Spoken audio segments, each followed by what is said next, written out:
Shio, welcome to Cherokee Now. Today we have Curtis Wildcatt with us. Curtis is the Interim Director of the Tribal Employment Rights Office here in Cherokee, also known as TERO. Curtis, welcome to the show, and thank you for taking a moment to come on and tell everyone about the exciting, positive things that your programs are doing.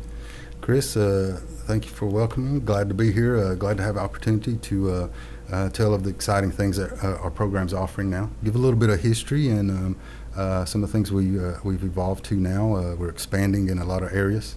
But thanks for the opportunity. Absolutely. So tell me about TERO, some of the origins. Where did it come from? The TERO concept, Tribal Employment Rights Office, actually started in the Northwest around Oregon, Washington, those areas. And the tribes were experiencing slow or none economic growth, business development, employment. And after some great minds got together, they're like, hey, the United States Constitution allows us to practice Indian preference.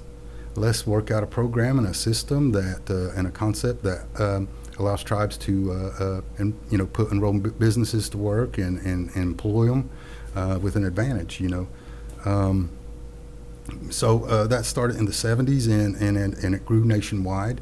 Okay. And that organization sends the concepts out to all the tribes and says, put this in your law, put this in your code. It's beneficial to your people. We've had TERO here initially. I think it started in about '85. Okay. It wasn't originated and organized in our code until about '95. Okay. But there was some preliminary things that had took place over the years. So tell me, kind of, as a small business owner here in Cherokee, what are some of the, I guess, responsibilities or what happens when I become a member of TERO? TERO is verification that, one, you're an enrolled member. Okay. And some of the opportunities that you may receive as Indian preference goes, you get a chance sometimes to just be sole sourced. Okay. If you're the only guy that does it, there's opportunity for them just to sole source with you. If it's a competitive bid necessary, of course you'll submit a bid. Your Indian preference then would give you an opportunity to submit a rebid. You get two shots at it. If you are involved in our job bank, of course, there's percentage requirements that we have now. Those things were recently passed, and even in the business contracting side, there's percentage obligations that we try to achieve. Okay. Nothing outrageous, something very similar to what the state does. If there's a state project on this road, for instance, out here, they have obligations to try to give at least 30% of the work to a minority firm. Gotcha. And here with the tribe, that's the number we have currently. If you go across the country, those numbers vary. Not many lower than 30, but a lot above 50 or greater. Right. Simply because they really understand and embrace the concept of Indian preference. They see the benefits in the community and the community health when the economy is good and employment is good. Some of the social challenges are lower. Okay. And of course, no reservation is exempt from some of the negative social issues such as drug abuse and alcohol abuse and those type things. Recently, the TEROs across the country started expanding into a little bit of the recovery effort.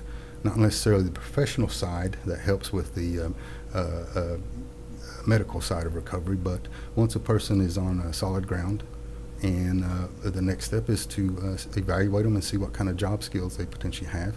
And that's what we've done over the last little while. So that segues us into the next part of kind of a new project that TERO has taken on with the Mothertown Healing Project. Yeah. Tell me a little bit about the concept of that and where that came from and where we're at with it. I came up with the idea several years ago. We had a situation where some people say they were in a good place with their recovery, and they were seeking employment. They needed some employment. They needed to belong and have some purpose, and it was very difficult placing them. They were facing prejudices with some of their past. They were facing some criminal things that limited them, and the community belief in them wasn't real strong. Right. I would try to refer them out, and it was difficult, and we didn't have a lot of success. If you would watch and follow them, not long after their attempts to try to get back into society through employment with our community or wherever, they would recirculate back into the cycle. They would start using again and then go through the whole cycle again. Gotcha. I identified that a little bit. I'm no scientist or therapist or anything, but common sense said, hey, there's got to be something after they go through the medical side of the recovery. Right. Once they are stable and they're ready to get back into the workforce. And last year, council approved a little bit of budget for this concept, and we started it this year. We've been going now for 6 months. Okay, that's great. We have about a 75% success rate. And How many people did you take in on the original? Initially 12. Okay. Simply because we have to take a little bit of baby steps. Right. To make sure that we, number one, are safe and Right. that we're making a positive impact on it. And like I said, with all the things and the challenges we have with addictions here, we're just another piece. Yet Yeah. we have some great organizations, Drug Court, Honolishki, the hospital. There's all kinds of wonderful Right. things.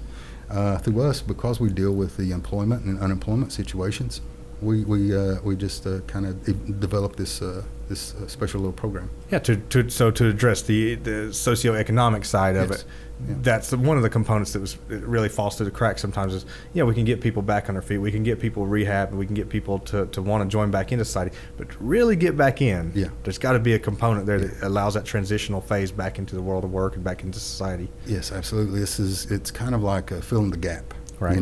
There's a gap here that was necessary that I identified a few years ago, and like, hey, just something little, just a little more training and some confidence building and belonging.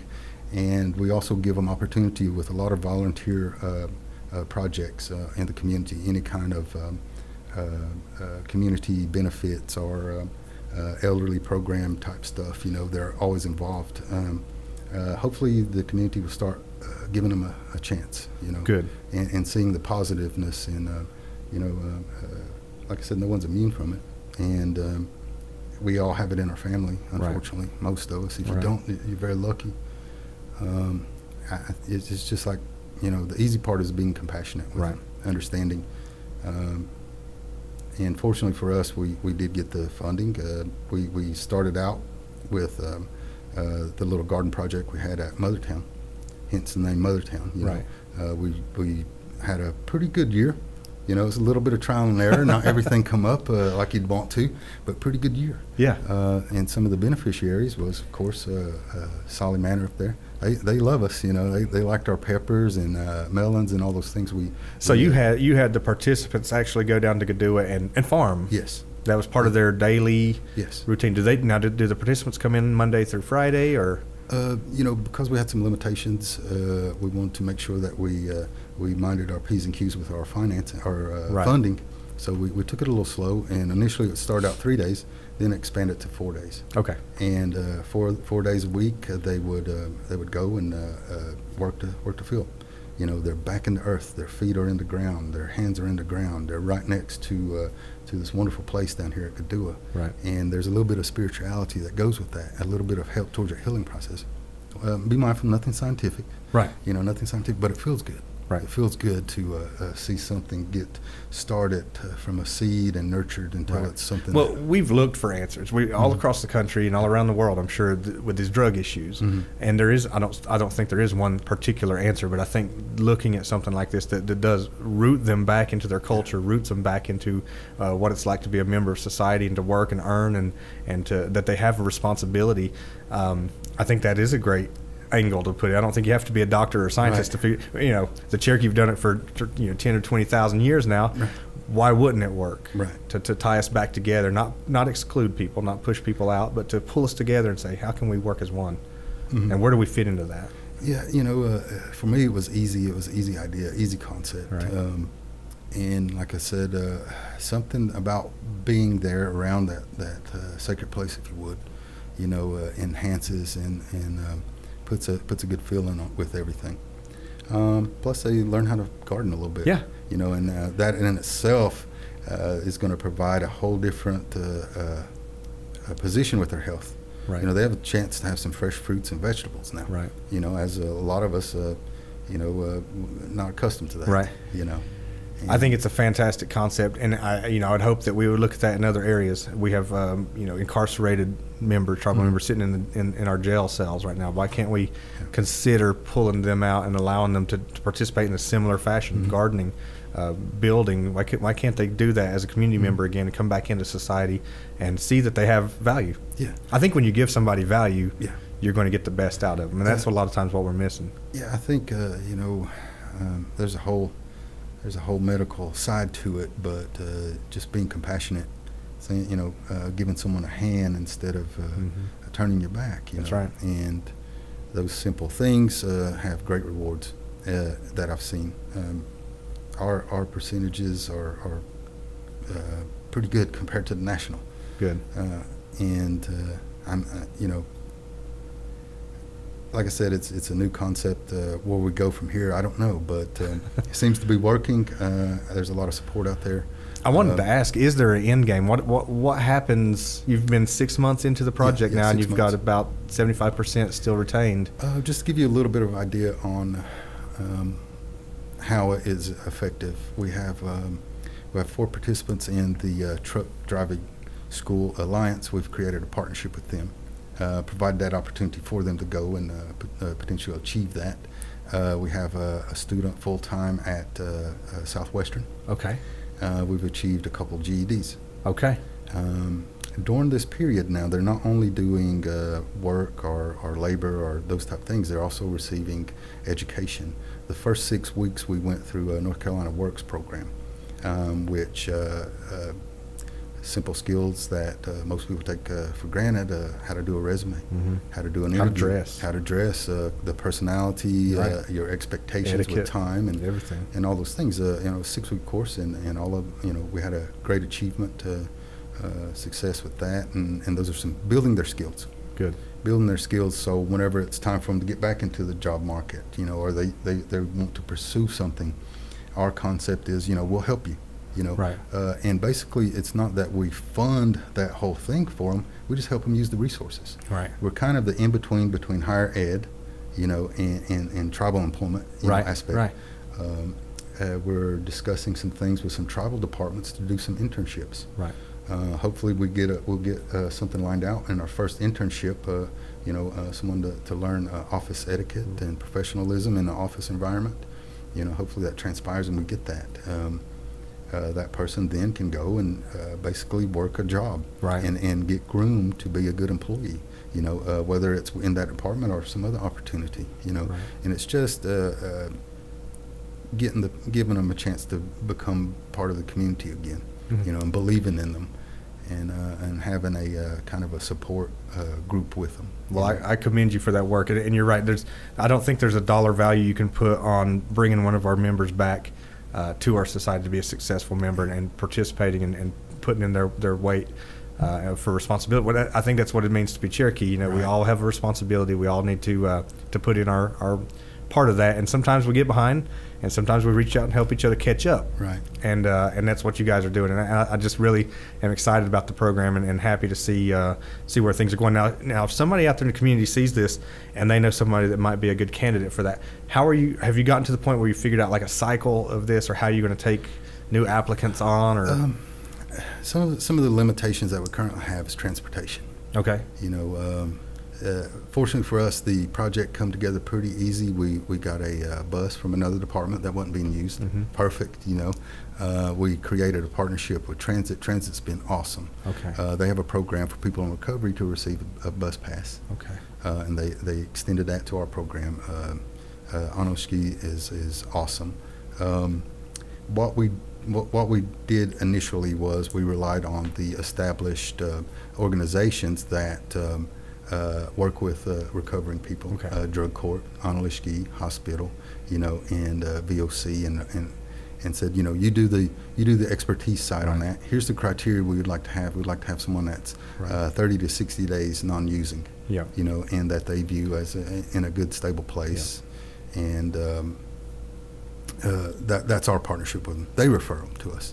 And right now we're a little bit limited on how much we can accommodate. Okay. Just because of the transportation situation. Um, Well, I'm hoping folks out there hear this. Yeah. Because I think something like transportation being the limitation of healing our people, Yeah. we can fix that. Yeah. We got an entire fleet out here. I think we can find a couple of vehicles to get I'd you love guys to hooked have up. one of those vans floating around. If you're out there listening, Yeah. Curtis and his Mothertown Healing Project need a van to get Yeah. their participants catered around here. I think that's great, and so I'm looking forward to having you come back on sometime in the future and talk to us again about this project. Yeah. I'd love to have any of the participants that want to come on and Okay. share their experience and what they've gone through and what that means to them, because I think that's the real value. That's the real education to folks that are out there needing this kind of help. They need to hear from folks that have been through this program and recovered and are coming back to our society, and I think that's something that we need to work on getting them on here with. Okay, so yeah, well, I really appreciate the work that you guys are doing. If you have any other updates that you want to share, let me know. And Yeah, if you don't mind, I You're would fine. like to make A couple plugs here. Yeah, guys out there, we've started a workforce education system. Okay. Where we help you with the process of enrolling in a college, getting a GED. We offer the truck driving school with Alliance. And if you need help with maybe writing a resume, brushing up on your interview skills, just some review on what's Right. job place expectations, we offer those things. And this is outside the scope of the Mother. Yes, Child yes. Health. This is just a service that you Yeah. guys offer. This is a service of what we call our job bank, which just to give a brief description of the job bank, like I said, we offer employee assistance in Okay. regards to job placement. Someone that's unemployed can come register with our office whenever we have projects or things that become available, and it's something they wish to try for, then we refer them out. Okay, great. It's not a complete guarantee yet, but it does open the door for them in a lot of instances. Good deal. And Now, is TERO office still located in Gingerly and Welch? yeah, facility? Gingerly and Welch, first suite on your right through the double doors before you get to the library. Gotcha. And just come on in, and if you got any questions on anything that you may have heard today, give us a call. You can call the desk 359-6421, and they'll direct you to someone that can give you answers. Perfect. Any other plugs? I think that's all I have right now. Like I said, just if I could see through my crystal ball, I see potentially the Mothertown expanding greatly. Good. And maybe becoming an entity of its own, some facet. I think working with all the groups that are already established, Yeah. and sometimes we overplan. Granted, this is something we need to put a lot of planning and thought into. Sometimes we overplan, and something like this where we can just, hey, let's put some folks, pull them off the street, put them to work, give them some value. It works, Yeah. and we'll take from that what does well, and I'm sure you'll mold it into a better and better program year after year, and continue to build that up. So yeah, I definitely think that's going to expand, and it needs to expand, and it needs to be something that continues to work for our people. Well, thanks for coming on with us today, Curtis. I look forward to continuing to see the positive effects from your programs. That'll be it for us today. If you're listening at home and would like to comment on the show or ask any questions regarding what we discussed today, please comment on our EBCI Cherokee Now Facebook page at facebook.com/Cherokee Now. We'll see you again soon. Dana Dagahoya.